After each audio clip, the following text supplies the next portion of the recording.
Hey, howdy and happy day. Joe Biden, recently he went to Kentucky. There was a big flood there. It was a terrible situation, but he stood back and said, hey, this is easy to explain. It's climate change.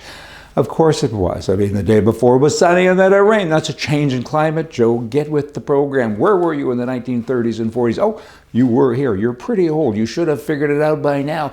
You probably had a stroke back during the Dust Bowl because climates change. I mean, you got to drill down a whole bunch to find all this nonsense that you guys are talking about. Should we be cautious with the environment? Of course we should. We should care about the earth, about the place that we live on, right?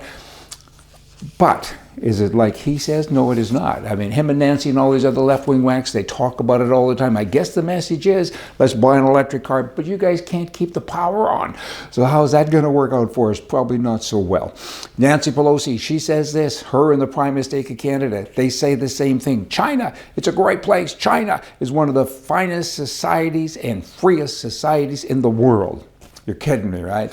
She actually said that. She's third in line for the throne, as it were, in the United States of America. Third. Can you imagine? Wow, Biden, don't get sick, and that other woman, don't leave town. I mean, because you'd end up with number 3. Oh boy, President Trump. Look what's going on with him. I mean, you know what? We have a legal system, but we do not have a justice system. The FBI, where were you? Could have come and knocked on the door and said, hey, Mr. Trump, we have a warrant now. Can we come in and look? And by the way, if you do not let us in, we're going to do all of these things in the press and make everybody think you're bad. Everybody kind of thinks that already on the left because they work at it each and every day. They're scared to death of this guy for 5 years. They've weaponized everything around him and the people, and including him, Trump I'm talking about, and it goes on and on. Leave the poor guy alone. Oh, but we can't because we're scared. What a way to show your fear. We're frightened because the midterms are coming up and he's strong. He's powerful. 70% of all Republicans say we want him to lead our country again and certainly to lead our party.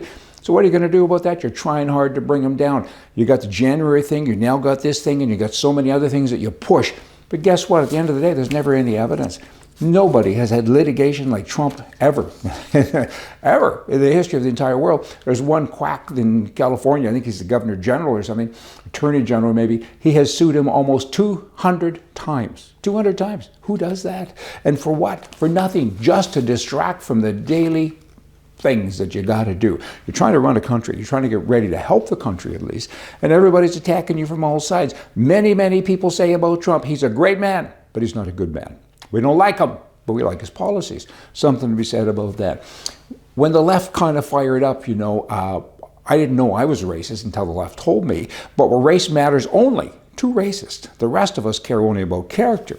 But then you have the Pelosi's and the Bidens, the prime mistakes, and everyone else to say, hey, you guys are racist, and it's not nice, so we're going to kind of put you at the back of the bus. And all of their policies are scary.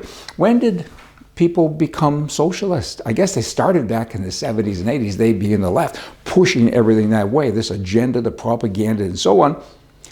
Don't buy into it anymore. Many people do. Many people, 60, 70 years old, have never voted. Now they're kind of engaging because they think, wow, what has happened here? Somebody has changed the rules of the game that I used to enjoy and that I was too busy to play in the game to go out and be part of the rulemaking.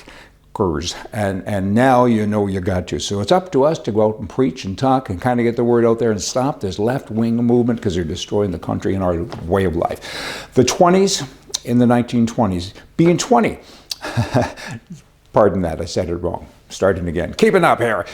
Being 20 in the 70s, that's what I'm trying to say, was more fun than being 70 in the 20s. There, you got that, process that, and you all come back in a couple of days. See ya.